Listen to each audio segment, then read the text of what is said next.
नमस्त चंडिकाएं। आप सभी पर माँ भगवती की कृपा सदा सर्वदा बनी रहे। आप सभी को शारदीय नवरात्रि की ढेरों शुभकामनाएं। माँ भगवती की आप सभी की मनोकामनाओं को पूर्ण करें। आज से आप हमारे इस चैनल पर दुर्गा सप्तशती के सभी पाठ सुनेंगे। इनके अलावा नवरात्रि के पूरे 9 दिन माँ भगवती के 9 अलग अलग रूपों की पूजा विधि, बीज मंत्र, स्तुति मंत्र, प्रिय भोग, व्रत कथा के साथ कलश स्थापना की विधि, अष्टमी नवमी के दिन कन्या पूजन कैसे किया जाता है, कलश विसर्जन कैसे किया जाता है, कौन सी सामग्री घर पर रखी जाती है, इन सब की संपूर्ण जानकारी हमारे चैनल पर मिल जाएगी। इसलिए आप हमारे चैनल पर समय समय पर अपलोड होने वाले सभी वीडियोस को जरूर देखते रहिएगा। नवरात्रि में दुर्गा सप्तशती का पाठ करना अनंत पुण्य फलदायक माना जाता है। दुर्गा सप्तशती के पाठ के बिना दुर्गा पूजा अधूरी मानी गई है।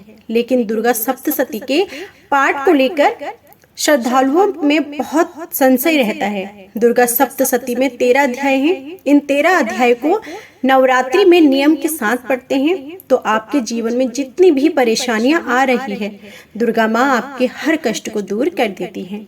दुर्गा सप्तशती में 13 अध्याय हैं। इन 13 अध्याय को नवरात्रि में नियम के साथ पढ़ते हैं। यदि एक दिन में पूरा पाठ ना किया जा सके तो फिर दूसरा विकल्प यह है कि वे निम्न क्रम से भी दुर्गा सप्तशती का पाठ कर सकते हैं। पहले दिन करेंगे आप पहला अध्याय, नवरात्रि के दूसरे दिन करेंगे दूसरा और तीसरा अध्याय, नवरात्रि के तीसरे दिन करेंगे आप चौथा अध्याय, चौथे दिन करेंगे 5वां, 6ठा, 7वां और 8वां अध्याय, नवरात्रि के 5वें दिन करेंगे 9वां और 10वां अध्याय, छठे दिन करेंगे 11वां अध्याय, नवरात्रि के 7वें दिन करेंगे 12वां और 13वां अध्याय, नवरात्रि के 8वें दिन में होगा मूर्ति रहस्य, हवन और क्षमा प्रार्थना का अध्याय और 9वें दिन होगा कन्या भोज आदि का अध्याय। तो ये थे संपूर्ण दुर्गा सप्तशती के पाठ कैसे किए जाएं। अब सुनिए दुर्गा सप्तशती का पहला अध्याय। भगवान विष्णु के सो जाने पर मधु और कैटभ को मारने के लिए कमल जन्मा ब्रह्मा जी ने जिनका स्तवन किया था तथा उन महाकाली देवी का मैं सेवन करती हूँ। वे अपने 10 हाथों में खड़ग, चक्र, गदा, बाण, धनुष, परिघ, शूल, भूषुंडी, मस्तक और शंख धारण करती हैं। उनके 3 नेत्र हैं। वे समस्त अंगों में दिव्य आभूषणों से विभूषित हैं। उनके शरीर की कांति नीलमणि के समान है तथा वे 10 मुख और 10 पैरों से युक्त हैं। उस माँ चंडिकाए को मेरा नमस्कार है। मार्कंडेय जी बोले, सूर्य के पुत्र सावर्णी जो 8वें मनु कहे जाते हैं, उनकी उत्पत्ति की कथा विस्तार पूर्वक कहता हूँ, ध्यान पूर्वक सुनो। सूर्य कुमार महाभाग सावर्णी भगवती महामाया के अनुग्रह से जिस प्रकार मनवंतर के स्वामी हुए वही प्रसंग सुनाता हूँ। पूर्व काल की बात है। इस वारोचिस मनवंतर में सूरत नाम के एक राजा थे जो चैत्र वंश में उत्पन्न हुए थे। उनका समस्त भूमंडल पर अधिकार था। वे प्रजा का अपने औरस पुत्रों की भांति धर्म पूर्वक पालन करते थे। तो भी उस समय कोला विध्वंसी नाम के क्षत्रिय उनके शत्रु हो गए। राजा सूरत की दंड नीति बड़ी प्रबल थी। उनका शत्रुओं के साथ संग्राम हुआ। यद्यपि कोला विध्वंसी संख्या में कम थे तो भी राजा सूरत युद्ध में उनसे परास्त हो गए। तब वे युद्ध भूमि से अपने नगर को लौट आए और केवल अपने देश के राजा होकर रहने लगे। समूची पृथ्वी से अब उनका अधिकार जाता रहा, किंतु वहां भी उन प्रबल शत्रुओं ने उस समय महाभाग राजा सूरत पर आक्रमण कर दिया। राजा का बल क्षीण हो चला था, इसलिए उनके दुष्ट, बलवान एवं दुरात्मा मंत्रियों ने वहां उनकी राजधानी में भी राजकीय सेना और खजाने को हथिया लिया। सूरत का प्रभुत्व नष्ट हो चुका था, इसलिए वे शिकार खेलने के बहाने घोड़े पर सवार हो वहां से अकेले ही एक घने जंगल में चले गए। वहां उन्होंने विप्रवर मेधा मुनि का आश्रम देखा, जहां कितने ही हिंसक जीव अपनी स्वाभाविक हिंसावृत्ति छोड़कर परम शांत भाव से रहते थे। मुनि के बहुत से शिष्य उस वन की शोभा बढ़ा रहे थे। वहां जाने पर मुनि ने उनका सत्कार किया और वे उन मुनि श्रेष्ठ के आश्रम पर इधर उधर विचरते हुए कुछ काल तक रहे, फिर ममता से आकृष्टित होकर वहां इस प्रकार चिंता करने लगे कि पूर्व काल में मेरे पूर्वजों ने जिसका पालन किया था वही नगर आज मुझसे रहित है। पता नहीं मेरे दुराचारी भृत्यगण उनकी धर्म पूर्वक रक्षा करते हैं या नहीं। जो सदा मद की वर्षा करने वाला और सूरवीर था, वह मेरा प्रधान हाथी अब शत्रुओं के अधीन होकर न जाने किन भोगों को भोगता होगा। जो लोग मेरी कृपा, धन और भोजन पाने से सदा मेरे पीछे पीछे चलते थे, वे निश्चय ही अब दूसरे राजाओं का अनुसरण करते होंगे। उन अपव्ययी लोगों के द्वारा सदा खर्च होते रहने के कारण अत्यंत कष्ट से जमा किया हुआ मेरा वह खजाना खाली हो जाएगा। और ये तथा और भी कई बातें राजा सूरत निरंतर सोचते रहते थे। एक दिन उन्होंने वहां विप्रवर मेधा के आश्रम के निकट एक वैश्य को देखा और उससे पूछा, भाई तुम कौन हो और यहाँ तुम्हारे आने का क्या कारण है? तुम क्यों शोकग्रस्त और अनमन से दिखाई देते हो? राजा सूरत का यह प्रेम पूर्वक कहा हुआ वचन सुनकर वैश्य ने विनती भाव से उन्हें प्रणाम करके कहा। वैश्य बोला, राजन, मैं धनियों के कुल में उत्पन्न एक वैश्य हूँ। मेरा नाम समाधि है। मेरे दुष्ट स्त्री पुत्रों ने धन के लोभ से मुझे घर से बाहर निकाल दिया है। मैं इस समय धन, स्त्री और पुत्रों से वंचित हूँ। मेरे विश्वसनीय बंधुओं ने मेरा ही धन लेकर मुझे दूर कर दिया है, इसलिए दुखी होकर मैं वन में चला आया हूँ।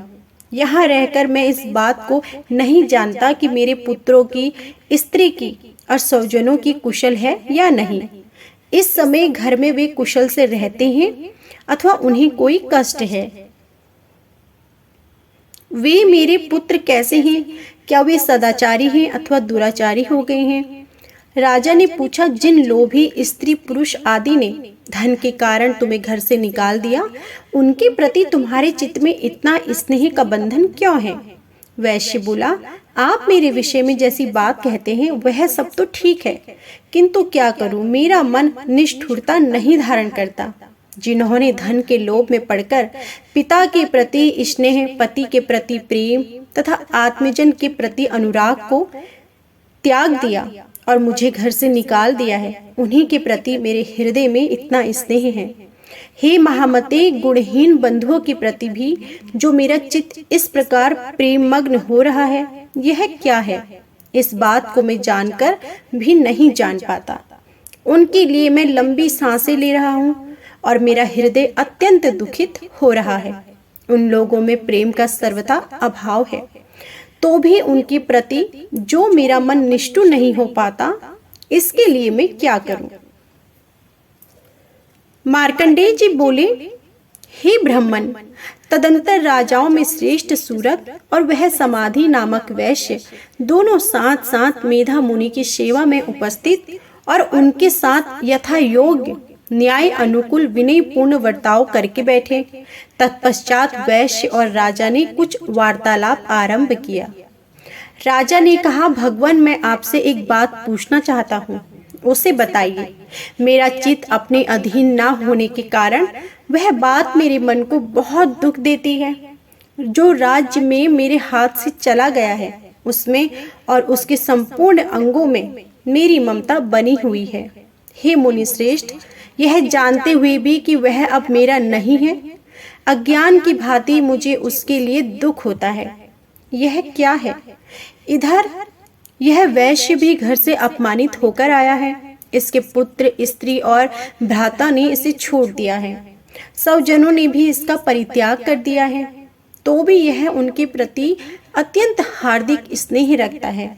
इस प्रकार यह तथा मैं दोनों ही बहुत दुखी हैं। जिसमें प्रत्यक्ष दोष देखा गया है, उस विषय के लिए भी हमारे मन में ममता जनित आकर्षण पैदा हो रहा है। हे महाभाग, हम दोनों समझदार हैं, तो भी हमसे जो मोह पैदा हुआ है, यह क्या है? विवेक शून्य पुरुष की भांति मुझमें और इसमें भी यह मूढ़ता प्रत्यक्ष दिखाई देती है। ऋषि बोले, महाभाग, विषय मार्ग का ज्ञान सब जीवों को है, इस प्रकार विषय भी सबके लिए अलग अलग हैं। कुछ प्राणी दिन में नहीं देखते और दूसरे रात में ही नहीं देखते, तथा कुछ जीव ऐसे हैं जो दिन और रात्रि में भी बराबर देखते हैं। यह ठीक है कि मनुष्य समझदार होते हैं, किंतु केवल वे ही ऐसे नहीं होते। पशु, पक्षी, मृग आदि सभी प्राणी समझदार होते हैं। मनुष्यों की समझ भी वैसे ही होती है जैसे उन मृग और पक्षियों की होती है, तथा जैसे मनुष्यों की होती है वैसे ही उन मृग, पक्षी आदि की होती है। यह तथा अन्य बातें भी प्रायः दोनों में समान ही हैं। समझ होने पर भी इन पक्षियों को तो देखो, ये स्वयं भूख से पीड़ित होते हुए भी मोहवश बच्चों की चोंच में कितने चाव से अन्न के दाने डाल रहे हैं। हे नरश्रेष्ठ, क्या तुम नहीं देखते कि ये मनुष्य समझदार होते हुए भी लोभवश अपने किए हुए उपकार का बदला पाने के लिए पुत्रों की अभिलाषा करते हैं? यद्यपि उन सब में समझ की कमी नहीं है, तथापि वे संसार की स्थिति बनाए रखने वाली भगवती महामाया के प्रभाव द्वारा ममतामय भंवर से युक्त मोह के गहरे गर्त में गिराए गए हैं। इसलिए इसमें आश्चर्य नहीं करना चाहिए।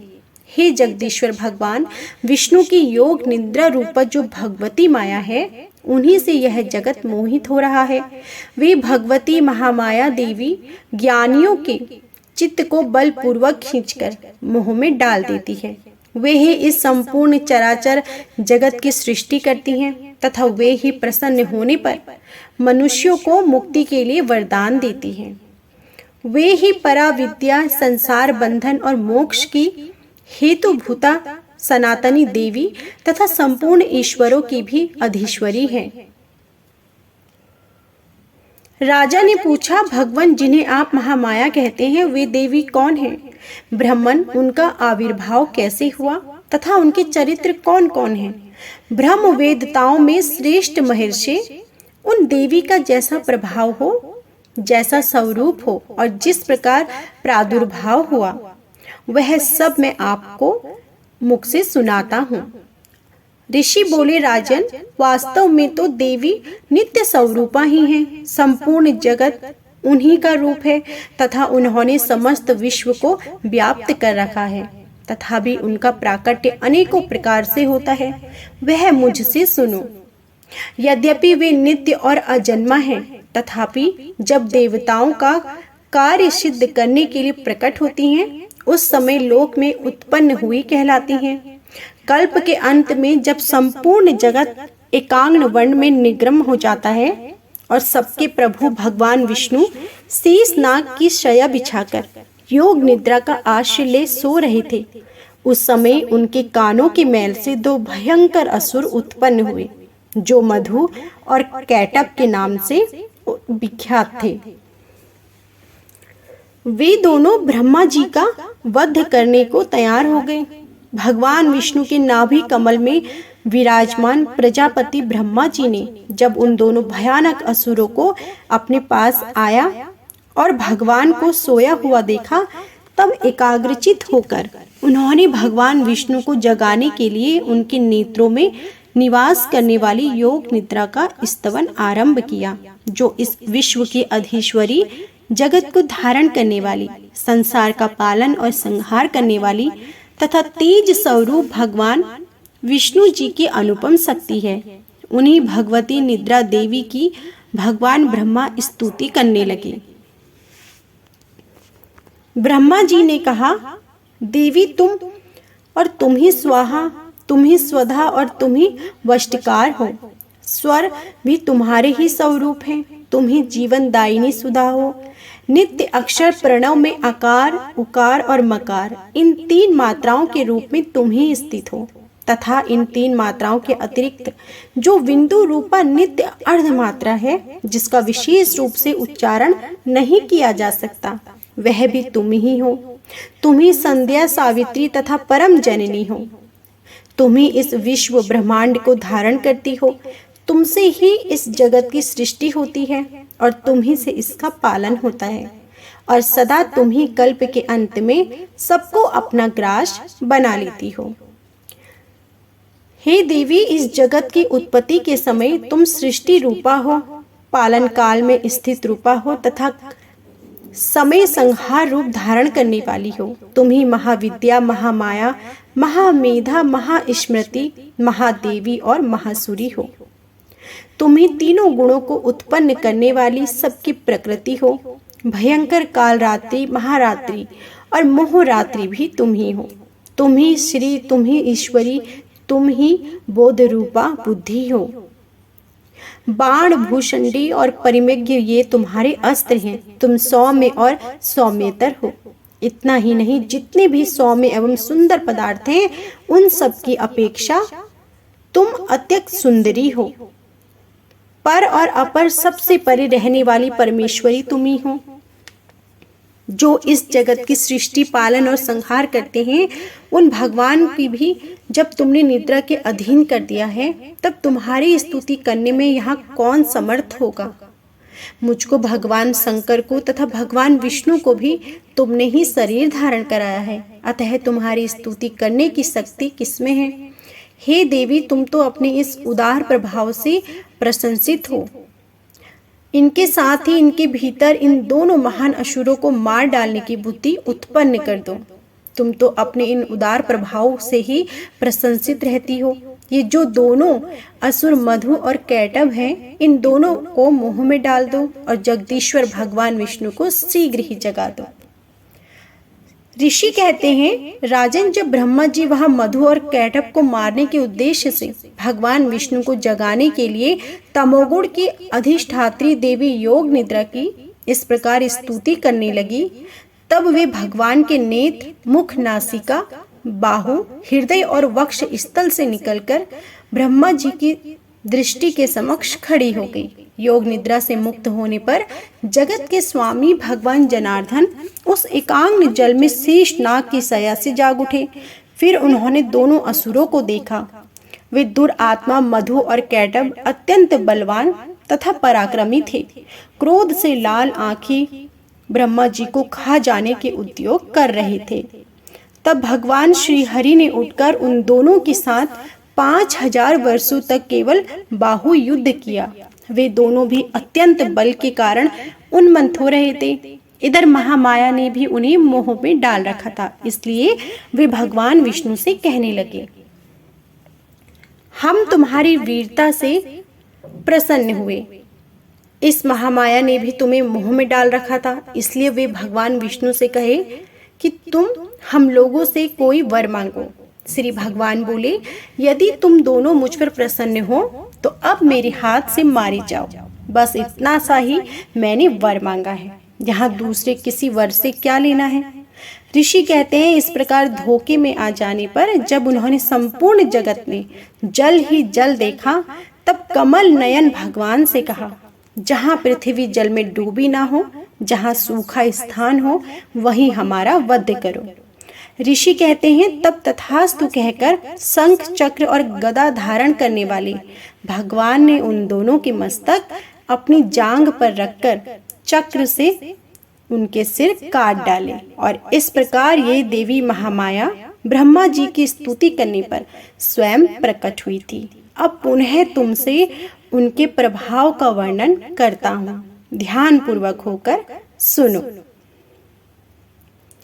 इस प्रकार श्री दुर्गा सप्तशती पाठ में पहला अध्याय संपूर्ण हुआ।